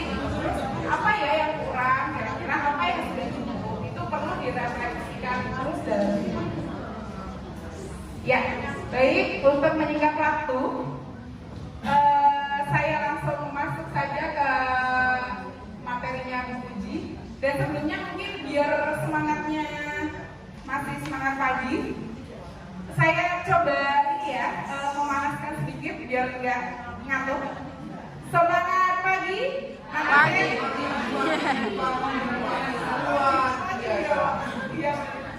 ya, seperti biasa ya Bapak Ibu, kita bersiap semangat pagi luar biasa. Buang ngantuknya, buang gitu ya. Baik Bu, biar nggak ngantuk, ayo semua badannya tegak. Semangat pagi. Snacknya kurang ini pakai.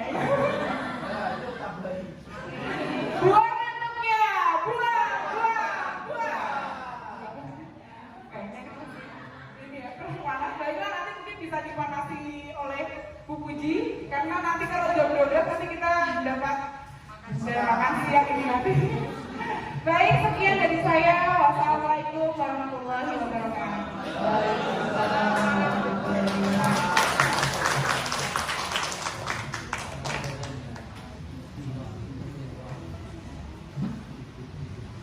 Baik, assalamualaikum warahmatullahi wabarakatuh.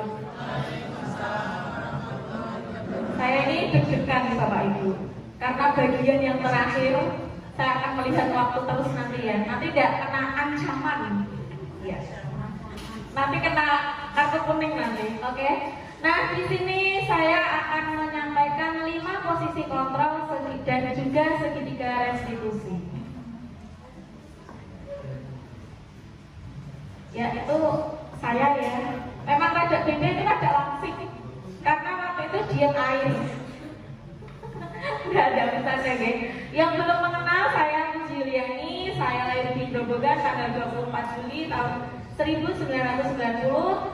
Saya bekerja di SD Negeri 2 Trisari dan rumah saya di Pranten. Kemudian itu nomor WA dan juga email saya. Lanjut Bu Lisa. Oke. Saya tidak akan memberikan ice breaking karena waktu mengingat waktu. Jadi langsung saja 5 posisi kontrol. Ini melalui serangkaian riset dan berdasarkan pada teori kontrol dari Dr. Lilian Glaser, berkesimpulan ada 5 posisi kontrol yang dapat diterapkan oleh guru. Selain guru, orang tua juga bisa menerapkannya dan juga atasan kita atau kepala sekolah. Nah, 5 posisi kontrol tersebut yaitu, next bisa? Ya. Yang pertama itu adalah pendukung. Kemudian yang kedua, membuat merasa bersalah. Yang ketiga, teman. Yang keempat adalah memantau. Dan yang terakhir adalah manajer. Pasti kita tanpa sadar sudah pernah berada pada posisi tersebut, baik itu posisi penghukum maupun posisi manajer. Ya, posisi penghukum. Nah, seorang guru yang berada pada posisi penghukum itu akan menggunakan hukuman fisik maupun verbal. Nah, jadi guru tersebut biasanya membentak atau menghardik, menunjuk-nunjuk murid, kemudian menyakiti perasaan murid, dan juga bahkan menyindir. Hasilnya adalah murid akan memberontak, kemudian murid akan menyalahkan orang lain dan juga berbohong. Apa itu ya Pak ya? Nah, biasanya murid itu akan berkata seperti ini, biarin aja lah, nanti juga bapak ibu guru itu marah-marah lagi, begitu. Nah, dampaknya belum tulisan, murid akan mengulangi kesalahan yang sama. Next tulisan, ya. Ini ada video sederhana yang menunjukkan posisi guru sebagai penghukum. Nggak bener ya? Kurang keras ya?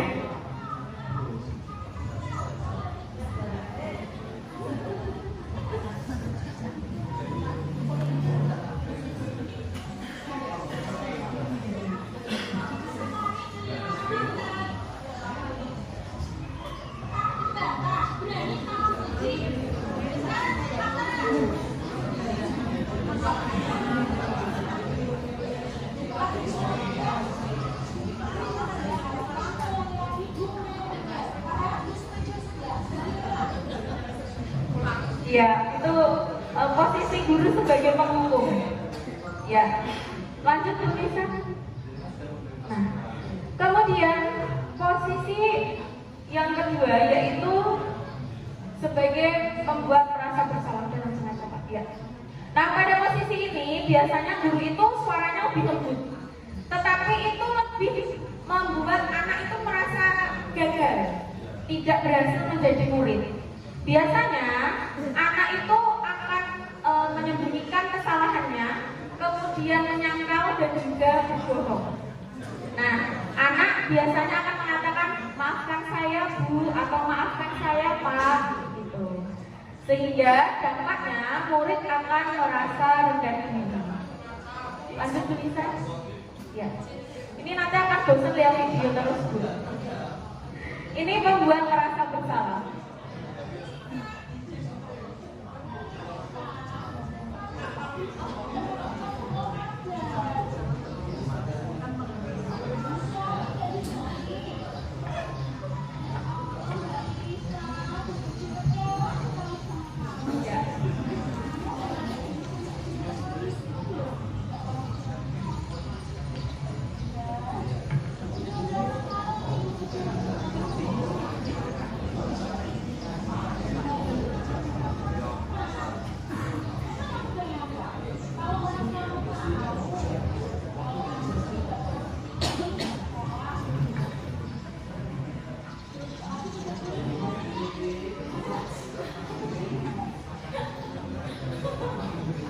Iya. Jadi itu satu kasus sebenarnya. Ada anak namanya Lisa ketika Jumat Sehat tidak menggunakan seragam olahraga. Begitu itu kasusnya begitu Pak. Ya. Nah jadi kalau selanjutnya posisi yang ketiga adalah posisi teman. Jadi guru menjadi temannya murid. Nah pada posisi ini sebenarnya ada peningkatan dari posisi penghukum dan juga membuat merasa bersalah. Akan tetapi di posisi ini itu ada dampak positif dan negatifnya. Kalau dampak positifnya itu anak akan menjadi lebih terbuka kepada kita. Jadi misalnya kita tanya, kamu kenapa begini-begini, anak itu mau menjawab. Tapi dampak negatifnya itu menyepelekan. Jadi kan alah itu kan CS-ku, itu kan temanku begitu. Dampak negatifnya seperti itu. Nah, dampaknya nanti murid akan tidak mandiri dan juga tergantung. Jadi mau melaksanakan sesuatu hal kalau ditegur sama guru yang dianggap temannya, begitu. Ini langsung tulisan. Ini videonya, jadi ada 5 posisi kontrol, ada 5 video dan kasusnya sama.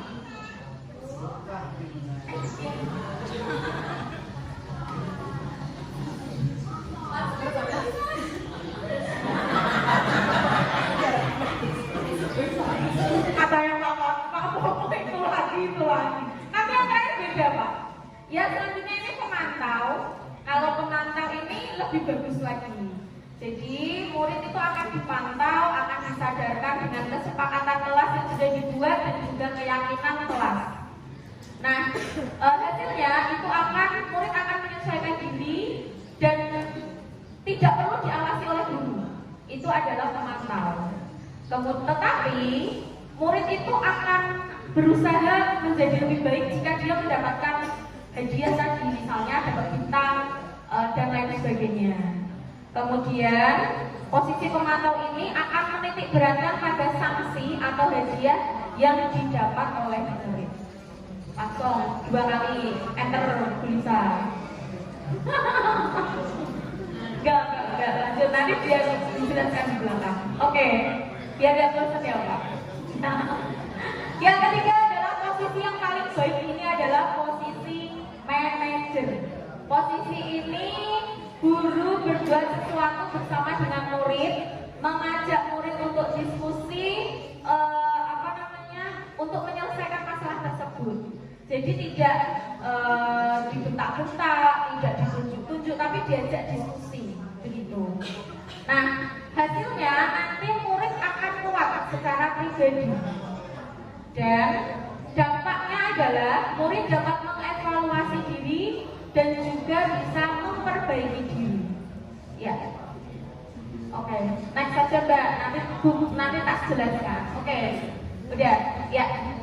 Jadi pada posisi penghukum itu nanti guru itu lebih membentak-bentak, langsung dikasih hukuman tanpa ditanya. Kamu kok tidak pakai kaos olahraga waktu Jumat sehat, kenapa? Itu tidak ditanya. Jadi langsung diberi hukuman lari seperti tadi. Ketika murid mau menjelaskan itu malah tidak boleh. Itu posisi penghukum. Kemudian pada posisi pembuat merasa bersalah, itu guru biasanya akan berkata begini, ibu kecewa sama kamu, begitu. Padahal ibu mengira kamu itu adalah anak yang disiplin.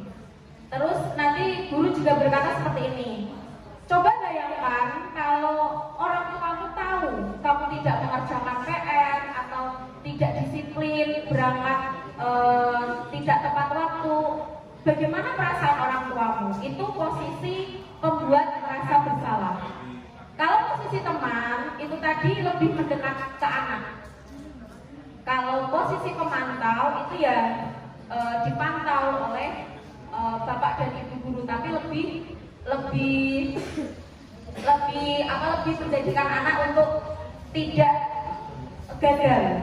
Kalau manajer, ini anak diajak diskusi. Nah, ini langsung aja ya Bu. Ya. Mengingat waktu daripada saya kena kartu kuning. Lanjut Bu. Oke. Selanjutnya adalah segitiga restitusi. Kalau tadi restitusi sudah disampaikan oleh Bu Lisa, ini lebih ke penerapannya.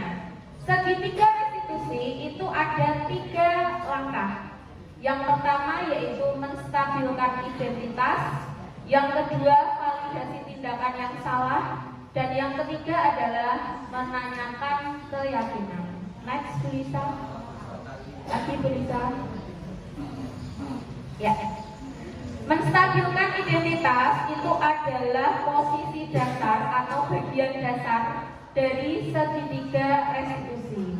Nah, anak yang melanggar peraturan itu biasanya mencari perhatian atau kebutuhan dasar anak tadi tidak terpenuhi.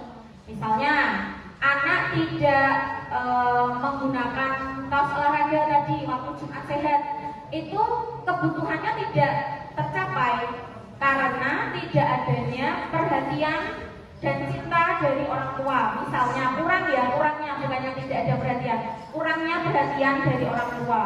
Misalnya lagi anak onar di kelas itu biasanya dia itu tidak mendapatkan kebebasan dan juga kesenangan, begitu.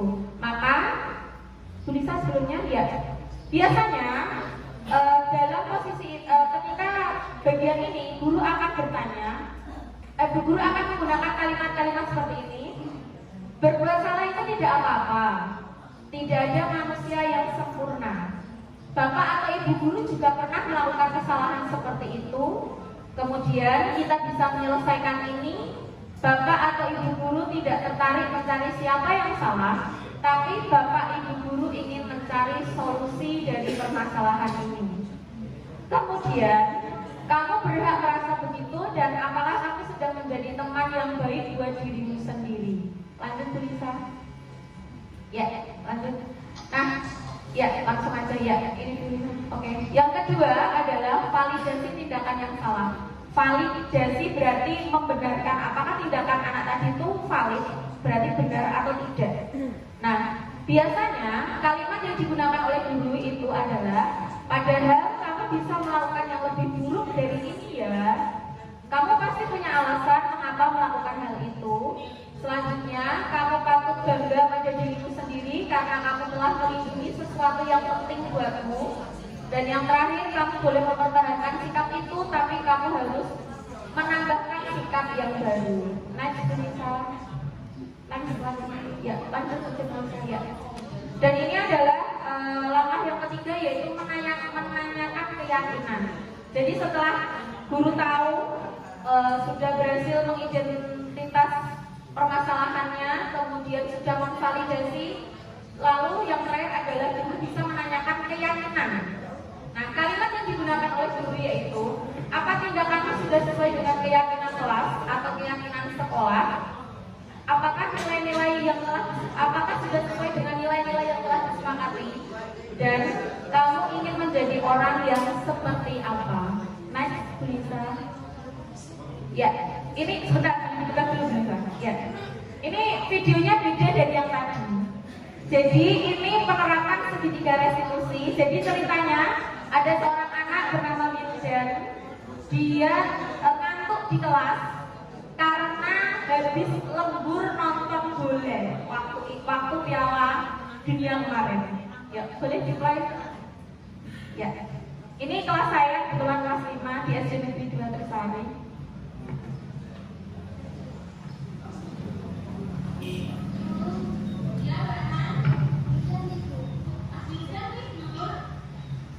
Seperti bisa nggak bisa langsung ke tindakannya?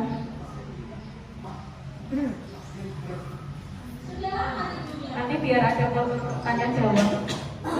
Digeser aja.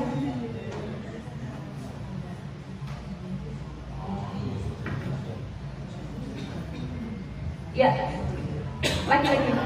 Ya. Ya.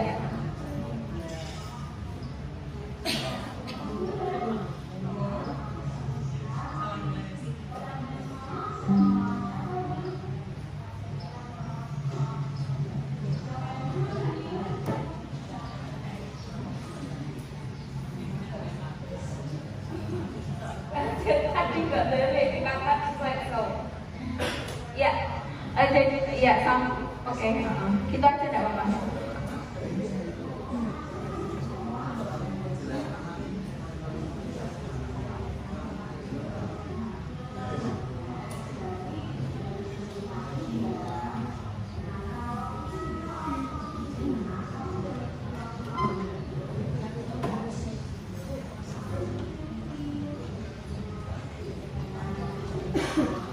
Ya, itu agak lama videonya, ada 5 menitan.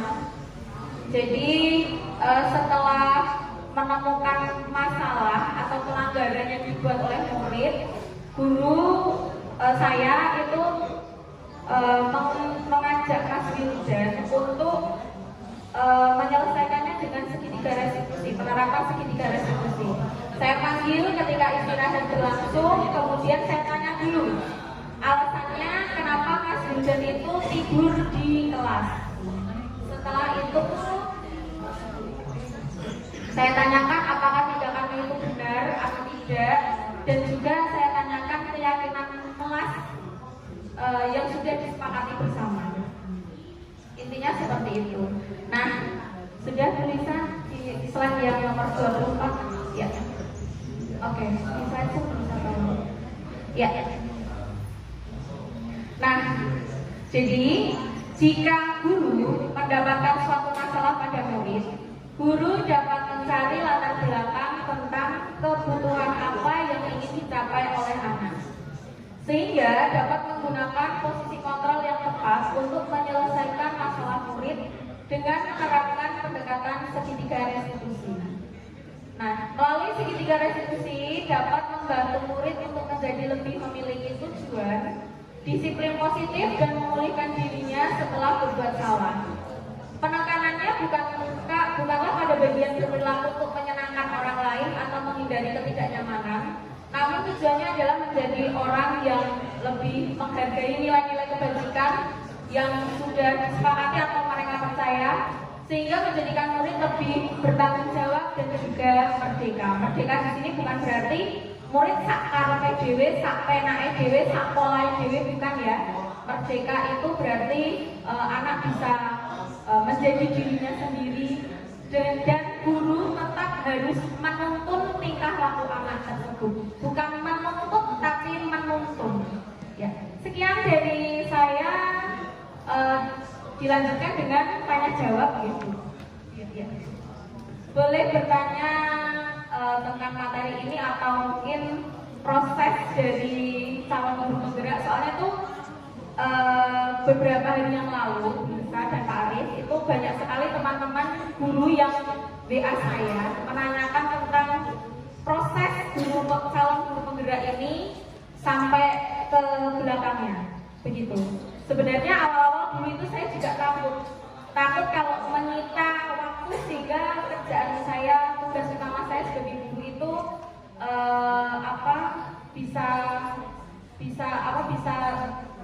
bisa terbengkalai begitu. Boleh, monggo yang mau bertanya dipersilakan.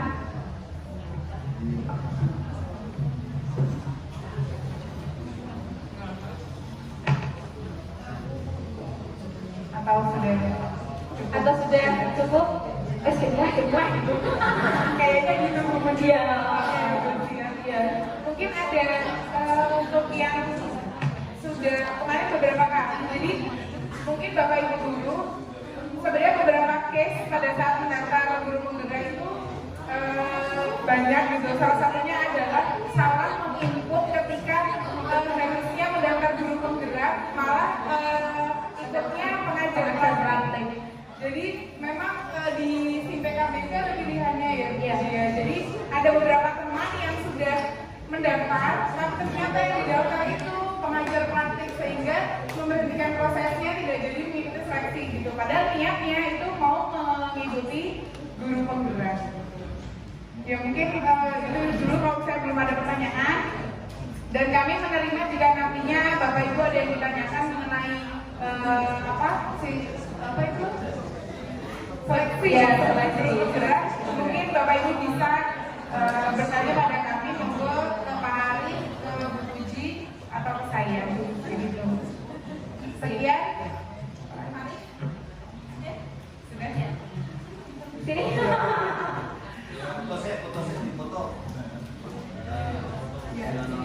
Ya baik, mungkin kita mau mengajak teman-teman membacakan judul kita, Pak. Dengan harapan nanti teman-teman semua bisa mengikuti, Bapak Ibu guru semua, maksudnya bisa mengikuti pendidikan guru penggerak juga sama seperti kami semua.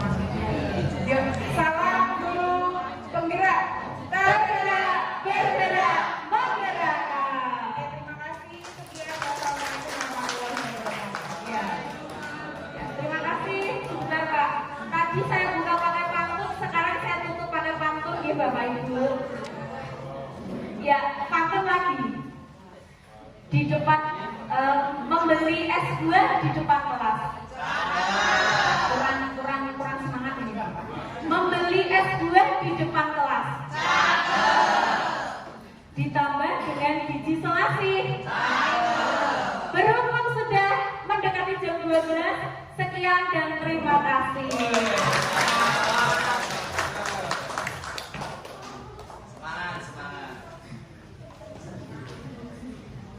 tadi pemaparan diseminasi aksi nyata budaya positif TGP adalah menuju kawasan terbuka. Marilah kita tutup acara KKC dengan bacaan hamdalah bersama.